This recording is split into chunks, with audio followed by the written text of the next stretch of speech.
नमस्कार प्रेक्षकांनो, मालिकांची दुनिया या चॅनलमध्ये तुमचे स्वागत आहे. मुरंबा या मालिकेमध्ये आपण बघणार आहोत की आता अक्षय अभिला विचारत असतो की काल काय झालं माहितीये का? रमाच कसं काय आवडते तुम्हाला? दुसरी नाही आवडू शकत का मुलगी? असं स्वतःचंच नाव घेऊन रमा तसं का बोलत असेल? तेव्हा अभि म्हणतो की असं बोलत होती का ती? आणि अभि घाबरतो आणि अक्षय म्हणतो स्वतःबद्दल असं कोण बोलतो? तर अभि हसून म्हणतो, "अरे झालं काय माहिती का? अरे ती जरा दारू पिली ना, जरा चुकून, त्यामुळे कदाचित होत असेल जरा." तर अक्षय म्हणतो, "अरे पण म्हणून कोणी असं बोलतं का स्वतःबद्दलच?" आणि तेव्हा आता अभिला काहीच कळत नाही. तो कप खाली ठेवतो आणि विचार करू लागतो आणि म्हणतो, की "अक्षय मला सांग, असं नक्की काय घडायला हवं आहे, ज्याच्यामुळे तुझ्या मनातली जी शंका आहे ना रमाबद्दलची, ती राहणार नाही, गायब होऊन जाईल." असं म्हटल्यावर आता अक्षयही टेन्शन घेतो आणि म्हणतो, "अरे मला असं नाही म्हणायचंय." तर अभि म्हणतो, "अरे किती दिवस तू तिच्यावर अशी संशय घेणार आहे आणि असाच जगत राहणार आहे का? मला कळतं आहे माणसामध्ये बदल होत असत आहे, पण मग काय तू संशयच घेणार आहे का?" तर तेव्हा अक्षय म्हणतो, "म्हणजे इतका बदलू शकतो का कोणी?"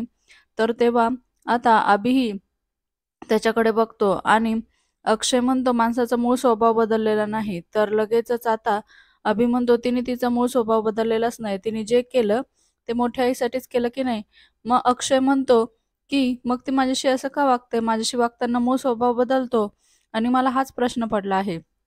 आणि जेव्हा मी ऑफिसला जाताना पळत-पळत यायची आणि मला पाकीट वगैरे द्यायची आणि तेवढ्यातच तिथे माही येते आणि आहो म्हणून ओरडते, "हे घ्या, कॉफी घ्या." आणि तेव्हा मात्र आता अक्षयचं तोंड बंद होतं आणि बरोबर जशी रमा वागायची तशीच आता माही वागायला लागते. त्यामुळे आता त्याचा पुन्हा संशय अगदी खरा ठरत नाही आणि इथे अभि मात्र त्याच्याकडे बघतो. इकडे मात्र रमा म्हणते, "एक दिवस मी काही दिलं नाही तर तुम्ही पण विसरणार का?" आणि असं म्हणून उलट माही त्यालाच ओरडत असते. तेव्हा अभि मात्र इकडे हसू लागतो आणि अक्षय मात्र फक्त तिचं तोंडच बघू लागतो. तर अभि म्हणतो, "काय रे, काय म्हणत होतास तू? काय विचारायचं होतं?" तर अभि म्हणतो, की "बोल की आता." तेव्हा अक्षय म्हणतो, "काही नाही, काही नाही." तर माही म्हणते, "डबा घ्या." तर अक्षय म्हणतो, "काय दिलं?" तर ती म्हणते, "आता ऑफिसमध्ये जाऊन खा आणि हे सरप्राईज आहे आणि प्या, कॉफी प्या बरं का." आणि असं म्हणून आता अक्षय ही कॉफी पिऊ लागतो. तेव्हा मात्र ती विचारते, "कशी आहे कॉफी?" तर अक्षय म्हणतो, "एकदम छान आहे, नाईस आहे." तर माही म्हणते, की "सॉरी बरं का, काल मी कशी वागले ना, म्हणजे मलाच नाही कळलं मी कशी वागले ते." आणि तेव्हा अक्षय तिच्याकडे बघून म्हणतो, "काय ही?" आणि तेव्हा मात्र पुढे ती म्हणते, की "आपण आपली स्टोरी बघतो आहे पुढे, असं वाटत होतं मला." तर तेव्हा लगेचच अक्षय म्हणतो, "हो ना." तर ती म्हणते, "आपली स्टोरी किती फिल्मी आहे ना. आपल्या स्टोरीमध्ये काय-काय घडलं आहे आणि त्या चाळीमध्ये आपण राहायला गेलो, वडापाव वगैरे विकलंय, सगळं फिल्मी आहे." आणि तेव्हा अक्षय म्हणतो, "हो, बरोबर आहे, सगळंच फिल्मी आहे. खूप वेड्यासारखी वागली तू, दारू पिलीस काल." तर लगेच माही म्हणते, "शी, शी, मला घाण वाटते आहे स्वतःची." आणि पदर तोंडापुढे घेते आणि मला लाज वाटते. पहिल्यांदाच मी असं काहीतरी केलं. तर अभि तिच्याकडे आश्चर्याने बघू लागतो आणि लगेचच अक्षय म्हणतो, की "अशी तू 4 वेळा पिली आहे चुकून." तर लगेचच माही म्हणते, "बोललात ना तुम्ही, मी आत्ताच म्हणले ना, जे काही केलं त्याची लाज वाटते मला. तर तुम्ही आता पुन्हा-पुन्हा तेच ऐकवणार आहे का? जाऊ द्या आता, मी जातेच आता." आणि असं म्हणून रागानेच तिथून निघून जाते. इकडे मात्र आता अभि आणि अक्षय तिच्याकडेच बघू लागतात. त्यानंतर मात्र आता अक्षय गपचूप कॉफी पितो आणि अभि मात्र आता पुन्हा त्याला त्रास देऊ लागतो आणि त्याला म्हणतो, "गेली का?" आणि पुन्हा म्हणतो, "शंकेची पाल गेली का?" तर आता लगेचच पुढे अभि त्याला म्हणतो, "ओ मिस्टर ड्रॅगन, गेली का पाल?" तर लगेचच आता अक्षय म्हणतो, "मी निघतो आता." दुसरीकडे आता नयनाला मात्र जाऊन माही भेटते आणि खुश होते आणि म्हणते, "सांग आता कसा वाटला तुला माझा परफॉर्मन्स?" तर नयना तिला जवळ घेऊन म्हणते, "खूप छान बरं का, अगदी रमासारखी वागली." लगेचच माही म्हणते, "पण नयना, थँक्स बरं का, कशासाठी सांग बरं?" तर "सांग बरं कशासाठी? आणि मी कशी स्मार्ट आहे? आज तू तशी स्मार्टसारखी वागली आहे." आणि तेव्हा नयना तिच्याकडे आश्चर्याने बघते आणि माही म्हणते, "जर का तू आज स्मार्टसारखी वागली नसते, तर मग सगळा गोंधळ झाला असता." आणि तेव्हा लगेचच नयना म्हणते, "हो, हो, बरोबर आहे." पुढे ती म्हणते, एक गोष्ट लक्षात ठेव, रमा होणं शक्य नाही, सोपी गोष्ट नाही बरं का गं बाई, हे लक्षात ठेव. तर तेव्हा माही म्हणते, काय म्हणायचंय नक्की तुला? आणि तेव्हा नैना डोक्याला हात मारून घेते आणि म्हणते की अगं, तुला कसं सांगू? आणि आता ती तिला तेच वाक्य इंग्लिशमध्ये समजून सांगते, इमोशनल वगैरे. तर आता माही म्हणते, हो बरोबर आहे तुझं म्हणणं. रमा खूप वेगळी होती आणि ती विचारामध्ये पडते. इकडे मात्र नैनाही तिच्याकडे बघूच लागते. दुसरीकडे आता अभि त्याच्या मागे जाऊ लागतो आणि म्हणतो, सांग की, तुला रायगण आवडत नाही ना, मग मी मगर म्हणतो. सांग लवकर सांग. तर आता अक्षय म्हणतो, काय रे अभ्या, माझं पण डोकं खराब होत चाललं आहे. आणि इकडे अभि मात्र त्याची मस्करी करत असतो. अक्षय म्हणतो, इथं मी कधी-कधी छोट्या गोष्टींचा मोठा इश्यू करतो आणि माझंच नुकसान करून घेतो. पण मी आता रमाबद्दल अजिबातच टेन्शन घेणार नाही, कुठलीच शंका मनामध्ये ठेवणार नाही. बस झालं आता. माझी रमा परत आलीये, यापेक्षा मोठं काय असू शकतं माझ्यासाठी? तर तेव्हा अभि म्हणतो, मग काय? तर तेव्हा आता अक्षय म्हणतो, ठीक आहे, बाकी सगळं विसरतो आणि चल बाय, आता मी निघतो. त्यानंतर मात्र अक्षय निघून जातो आणि अभि मात्र त्याच्याकडे बघतो. त्यानंतर मात्र आता अभिसुद्धा विचारामध्ये गुंततो. दुसरीकडे इकडे साईराज मात्र पुण्यामध्ये पोहोचलेला असतो आणि आता तो गाडीतनं खाली उतरतो, कारण की ड्रायव्हिंग करून तोही थकलेला असतो. इकडे मात्र आता बाहेरचं वातावरण साईराज बघत असतो आणि टायरला चेक करत असतो. दुसरीकडे मात्र आता तो गाडीलाही बघत असतो आणि हळूहळू पुढे जातो. त्यानंतर मात्र तिथे एक चहाची टपरी असते, तिथे जातो आणि त्यांना सांगतो, भाऊ पुण्याचा एक कडक चहा पाज ना भाऊ. तर तर तेव्हा त्याचं लक्ष नसतं. तर तो पुन्हा तेच म्हणतो, दादा पुण्याचा एक कडक चहा देता का? आणि जरा पाणी पण देता का? तर आता तो व्यक्ती त्याला पाणी देतो. तर आता त्यानंतर साईराज पाणी पितो आणि त्याला धन्यवाद म्हणतो. इकडे मात्र पाणी पित असताना त्याच्या कपड्यांवरही पाणी सांडतं. त्यामुळे आता तो पुन्हा घाईघाईने पाणी पितो. त्यानंतर त्याला समोर एका गाडीतनं धूर येताना दिसतो. त्यामुळे लगेचच आता तो म्हणतो, "बाप्पा, याच्या गाडीतनं तर मजबूत धूर येतो आहे. भर रस्त्यामध्ये गाडी बंद पडली आहे याची." तर म्हणतो की, "भाऊ, इथे एखादा मेकॅनिक भेटेल का हो यांच्या गाडीसाठी?" तर तिथला एक व्यक्ती म्हणतो, "खूप लांब आहे ते, खूप दूर आहे." तर आता साईराजचा फोन वाजतो आणि आईचा फोन असल्यामुळे तो आईला म्हणतो, की "मी तुला नंतर फोन करतो. एकाची गाडी बंद पडली आहे. करतो तुला नंतर फोन." आणि असं म्हणून तो आता तिथे मदतीला धावून जातो आणि आईचा फोन ठेवून देतो. दुसरीकडे मात्र समोर गेल्यानंतर त्याला दिसतं, की तिथे अक्षय उभा आहे आणि आता, "भाऊ, तुम्हाला काही मदत करू का?" असं तो विचारतो. तेव्हा अक्षय म्हणतो, "हां, प्लीज मला मदतीची गरज आहे." त्यानंतर दुसरीकडे मात्र इकडे माही हेडफोन घालून कानामध्ये डान्स करत असते बेडवर उभी राहून आणि खूपच आनंदी असते. जोरजोरात उड्या मारून ती डान्स करत असते. तेवढ्यात तिथे शशिकांत पोहोचतो आणि माही माही म्हणून आवाज देत असतो, परंतु तिला काही ऐकूच जात नाही आणि त्याला अचानक समोर बघून ती घाबरते. "काय झालं? का ओरडता?" तर शशिकांत म्हणतो, "काय चाललंय तुझं?" तर ती म्हणते, "म्युझिक थेरपी." आणि असं म्हणून पुन्हा नाचू लागते. काय करायचं माहिती का? सॉन्ग लावून छान डान्स करायचं असतं आणि आपली बॉडी अशी लूज सोडायची असते, म्हणजे छान वाटतं. आणि शशिकांतला सुद्धा नाचायला लावते. "डान्स करा, डान्स करा. जगाला विसरून जायचं." तर शशिकांत म्हणतो, "जगाला विसरून जायचं आणि त्याने काय होणार म्हणजे?" तर आता लगेचच माही म्हणते, "तुमचं बाहेर आलेलं पोट आत जाणार."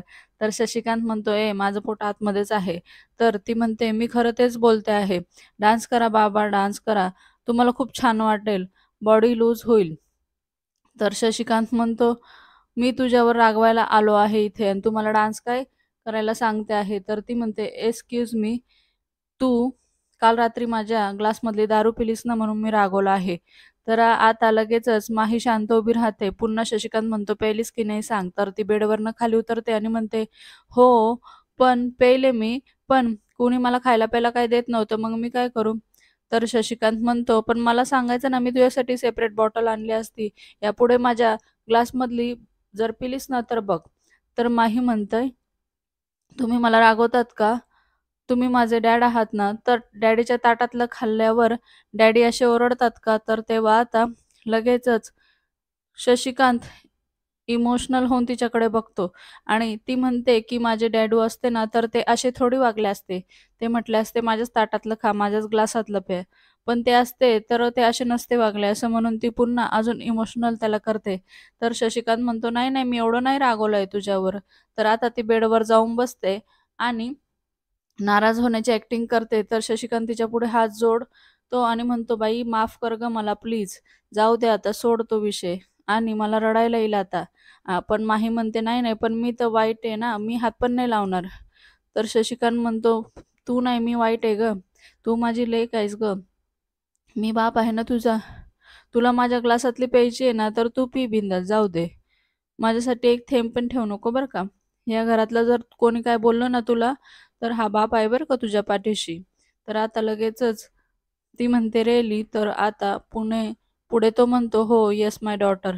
आणि आता ती लगेच म्हणते, "तुम्ही एकदम बेस्ट डॅड आहे." आणि असं म्हणून खुश होते आणि पुन्हा म्हणते, "चला डान्स करूया." आणि शशिकांत डोक्याला हात लावून घेतो आणि ती पुन्हा बेडवर उभी राहून नाचू लागते आणि शशिकांत म्हणतो, "इथे पायाचे तुकडे पडतात, पण काय आता नाचतो तुझ्यासाठी." असं म्हणून आता दोघे पण पुन्हा नाचू लागतात. दुसरीकडे मात्र त्यांचा डान्स सुरूच असतो आणि इकडे शशिकांत मात्र आता इतकं सुंदर जर मला रमाबरोबर जमलं असतं तर बरं झालं असतं खरंच. आणि रमा, मी तुला खूप त्रास दिला असं तो मनाशी म्हणत असतो आणि तुझी किंमत मला आत्ता कळते आहे असं म्हणून तो नाराज होत असतो. दुसरीकडे साईराज मात्र म्हणत असतो, "बाप्पा, इंजिन तुमच्या गाडीचं खूपच ओव्हरहीट झालेलं आहे." तर लगेचच अक्षय म्हणतो, "तुम्हाला कळतं का यातलं? नॉलेज वगैरे आहे का तुम्हाला म्हणजे?" तर लगेच साईराज म्हणतो, "अहो गेले 15 वर्ष मी यात काम करतो आहे. तुम्हाला सांगतो मी, मी काय झालं माहिती का, मी रस्त्यावरनं पण सांगू शकतो, की कुठे काय झालं आहे म्हणून गाडीच्या बाबतीत." तेव्हा लगेचच अक्षय म्हणतो, "अरे वाह! मस्तच आहे हे." तर त्यानंतर आता साईराज त्याची गाडी चेकच करत असतो. तेव्हा अक्षय म्हणतो, "खरं तर मी चेक केलं, पण बाकी मला व्यवस्थित वाटलं, पण नक्की काय प्रॉब्लेम आहे तेच कळलं नाही. मेकॅनिकला फोन केला, पण त्याला पण यायला अर्धा तास लागेल." तर साईराज म्हणतो, "लास्ट टाईम तुम्ही सर्व्हिसिंग कधी केली होती?" तर तो म्हणतो, "मागच्या महिन्यात ड्यू होती, पण मी करायची विसरलो." मग आता तो म्हणतो, "हां, बरोबर. आता कळलं का? इंजिनचा हार्ट गेला आहे." तर तेव्हा तो म्हणतो, "वॉटर पंप गेला आहे. तोच तर इंजिनचा हार्ट असतो की नाही? तर तुम्ही लक्ष देत नाही का हो तुमच्या गाडीकडं?" असं म्हणतो. तर तेव्हा आता अक्षय म्हणतो, की "खरं तर गेल्या काही दिवसात माझ्याही हार्ट काम करत नव्हतं. माझ्याच गाडीकडे माझं नुकसान झालं." असं मनातल्या मनात म्हणतो. इकडे रमा मात्र गाडीची डिक्की खोलून बघते आणि मोकळा श्वास घेते.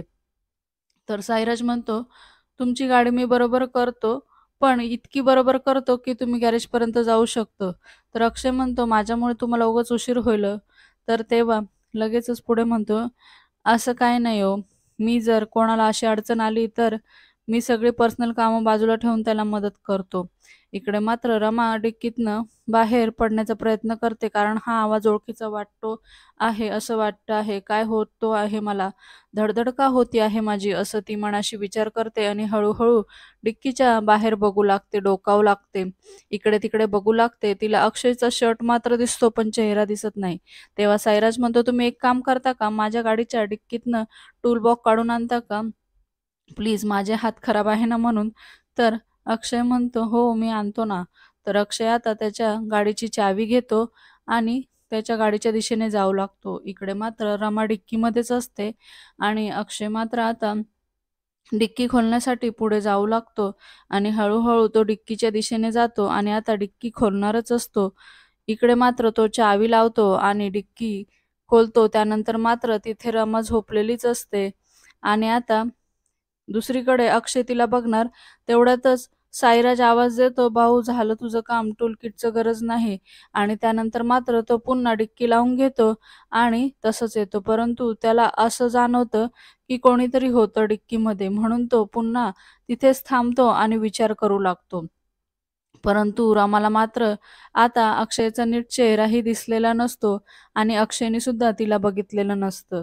परंतु अक्षयला टेन्शन येतं. दुसरीकडे मावशी खूपच रडत असते आणि तेवढ्यात तिथे काका येतात आणि काय झालं म्हणून विचारू लागतात.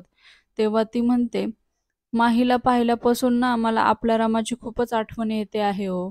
तेव्हा मात्र आता पुढे ते म्हणतात, की रमा नाही, पण आपल्या रमासारखी दिसणारी कोणतरी दुसरी मुलगी या जगात आहे, हाच आनंद मोठा मानायचा गं. तर तेव्हा मावशी म्हणते, "पण आपल्या रमाची कसर नाही हो कोणाला." तर आता मात्र काका तिला समजावून सांगतात, "खरं सांगलं का, रमा आणि ती पोरगी इतका काही फरक वाटत नाही गं त्या दोघींमध्ये. ती रमा पण म्हणजे आपल्या रमासारखी गुणीच वाटते ती मुलगी पण मला." तर मावशी म्हणते, "पण आपली रमा नाही ना?" तर काका म्हणतात, "हो, आपली रमा तर कायमची सोडून गेले." तर मावशी म्हणते, "हो, माझा तर अजूनच विश्वास बसत नाही, की आपली रमा आपल्याला सोडून गेली. कुठेतरी असेल ना हो तर तेव्हा काका म्हणतात, "खरं सांगू का तुला? माझं मन पण मला असंच सांगतं, की आपली रमा गेलेली नाही गं. कुठेतरी असेल ती असं मला सारखं वाटत असतं. असेल ती कुठेतरी." तर मावशी म्हणते, "आपण शोधूया का हो?" तर काका म्हणतात, "चल आपण शोधूया." आणि असं म्हणून ते डोळे पुसतात आणि तिचेही डोळे पुसतात. "रडू नको गप, अजिबात रडू नको." असं म्हणून तिला धीर देतात. दुसरीकडे मावशीचं आता रडणं थांबत नसतं, पण काका म्हणतात, "आपण तिला शोधूनच काढू." आणि आता विचारात पडतात. इकडे सायराज मात्र आता अक्षयची गाडी नीट करतो आणि त्यानंतर मात्र तिथे अक्षय येतो आणि अक्षय म्हणतो, "झालं का?" तर सायराज म्हणतो, "झालं तुझं काम." तर तो थँक म्हणायला हात पुढे करतो. हात खराब असतात तरीसुद्धा तो म्हणतो, "हरकत नाही. तुम्ही खरंच देवासारखे धावून आलात बरं का माझ्या मदतीला. थँक तुमचं नाव काय?" तर मात्र आता साईराज असं सांगतो, प्रेमाने साई म्हणतात आणि तो नाव सांगायला जातो अक्षय, तर तेवढ्यात साईराजचा फोन वाजतो आणि तर लगेचच अक्षय म्हणतो, की "तुम्ही फोन घ्या. प्रत्येक आईला आपल्या मुलाची काळजी असते." आणि त्याच्या गाडीची चावी त्याला रिटर्न करतो. त्यानंतर मात्र आता सायराज पुढे निघून जातो. इकडे मात्र अक्षय विचारात पडतो आणि त्याला असं वाटतं काहीतरी होतं आहे म्हणून आता अक्षयला त्रास होऊ लागतो आणि सायराज म्हणतो, "काय रे, काय होतं आहे तुला?" तो लगेचच धावत तिथे येतो आणि अक्षय म्हणतो, "नाही, मला असं वाटलं, की जरा काहीतरी इथे खूप वेगळं वाटतं आहे, थोडंसं गरगरतं आहे." तर सायराज म्हणतो, "चल जरा माझ्यासोबत चल, तू बस जरा इथे शांतपणे.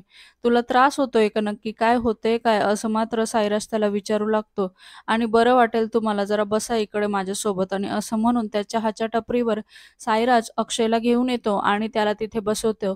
"ओ भाऊ, जरा एक कडक चहा बनवता का?" तर अक्षय म्हणतो, "नको दादा, नको, चहा नको, मला शुगरचा त्रास आहे ना." तर साईराज म्हणतो, "अहो, बिन साखरेचा घ्या." तर मग साईराज म्हणतो, "बिन साखरेचा करा हं, 2 करा." आणि त्यानंतर आता पाणीसुद्धा तो अक्षयला देतो. "भाऊ, जरा पाणी प्या म्हणजे तुम्हाला बरं वाटेल." इकडे मात्र रमा पुन्हा डिक्कीच्या बाहेर येण्याचा प्रयत्न करू लागते. परंतु ती इतकी अशक्त असते, की तिच्यामध्ये तेवढी ताकदच नसते, ती बाहेर येऊ शकते. तरीही तिचे प्रयत्न हे सुरूच असतात आणि मनाशी म्हणते, "काय होतंय मला? खूप धडधड होतेय माझ्या मनाची. नक्की समजतच नाही. असं वाटतं आहे, की कोणीतरी आहे माझ्या आजूबाजूला आणि ते पण खूप जवळची व्यक्ती आहे. काहीच कळत नाही मला असं का होतं आहे, पण तिला बाहेरच पडता येत नाही कारण तिला त्रास होत असतो." दुसरीकडे अक्षयला आता बरं वाटत असतं त्यामुळे साईराज म्हणतो, "नक्की बरं वाटतं आहे ना?" तर अक्षय होकार देतो. त्यानंतर आता साईराज त्याला चहा देतो आणि "हे घ्या" असं सांगतो. दुसरीकडे मात्र दोघेही मिळून तिथे चहा पिऊ लागतात आणि आता दोघेही चहा पिता-पिता गप्पाही मारू लागतात. त्यानंतर मात्र आता अक्षय त्याला धन्यवाद म्हणतो आणि "तुमचे खरंच आज खूप आभार झाले, मदत झाली." असं त्याला म्हणून त्याचे आभार व्यक्त करतो. इकडे मात्र रमा डिक्की पूर्णपणे उघडते आणि डिक्कीतनं बाहेर पडते. हळू-हळू ती त्या डिक्कीतनं उतरते आणि आता आजूबाजूला बघू लागते. तिला आजूबाजूला कोणीही दिसत नाही. त्यामुळे ती विचारात पडते आणि इकडे अक्षय आणि साईराज मात्र चहा पिऊ लागतात आणि आता ती बाहेर आल्यावर आता अक्षयला असं वाटतं, की कोणीतरी आजूबाजूला आहे म्हणून तो सुद्धा इकडे-तिकडे बघू लागतो आणि रमा मात्र आता त्या व्यक्तीला शोधत असते, की कोण होता तो ज्याचा आवाज मला ओळखीचा वाटत होता. आणि रमासुद्धा त्याला शोधू लागते आणि अक्षयलाही पुन्हा पॅनिक झाल्यासारखं होतं. तर साईराज म्हणतो, "काय होतंय भाऊ तुम्हाला? परत काही त्रास होतो आहे का?" तर अक्षय म्हणतो, "नाही, त्रास असं काही नाही, पण असं होतंय मला, काय सांगू तुम्हाला आता. म्हणजे काय होतंय माहिती का, की थोडंसं गरगरतंय, पण नक्की सांगता येत नाही. पॅनिक झाल्यासारखं होतंय, वेगळंच काहीतरी होतंय हो, काही नीट सांगता येत नाही." 1-1.5 महिन्यापूर्वी आहे ना, माझ्या बायकोचा ॲक्सिडेंट झाला आणि त्या ॲक्सिडेंट झाल्याच्या क्षणापासून मला हा त्रास होतो. तेव्हा तो विचारतो, "ॲक्सिडेंट का?" 1-2 महिन्यापूर्वी का? तर तेव्हा मात्र आता साईराज त्याला अजूनच विचारतो आणि मध्येच तो काही बोलायच्या आधी अक्षय म्हणतो, "पण आता ती बरी आहे, रिकव्हर होते आहे, घरीच आहे माझ्या." तर आता साईराजला वाटतं, की मग ती रमा नसेल आणि तो म्हणतो, "मग हे चांगलं होतंय, बरं आहे मग आणि बायकोची काळजी घ्या," असं म्हणतो. इकडे येणाऱ्या भागात आपण बघणार आहोत, की डिक्कीच लागत नसल्यामुळे तो साईराज डिक्की खोलून बघतो आणि जोरातच ओरडतो, "बाहेर या, तुम्ही इथे काय करता आहे?" आणि नील मात्र आता खऱ्या रमाला बघतो. तर अक्षय म्हणतो, की "इथे सकाळी मला जे फील झालं ते रमा घरात असून सुद्धा मला फील का होत नाहीये?" आणि आता तो माहीला हात लावायला जातो, तर तेव्हा माही तिथून पुढे निघून जाते. आणि तेव्हा अक्षय म्हणतो, "जेव्हा-जेव्हा मी तिला स्पर्श करायचा प्रयत्न करतो आहे, तेव्हा-तेव्हा ती अशी लांब का पळते आहे, तेच मला कळत नाही आणि माझी रमा असती तर ती अशी वागलीच नसती," असा प्रश्न त्याला पडतो. मालिकेच्या अशाच नवनवीन भागांसाठी आपल्या चॅनलला नक्की लाईक करा, शेअर करा, सबस्क्राईब करा.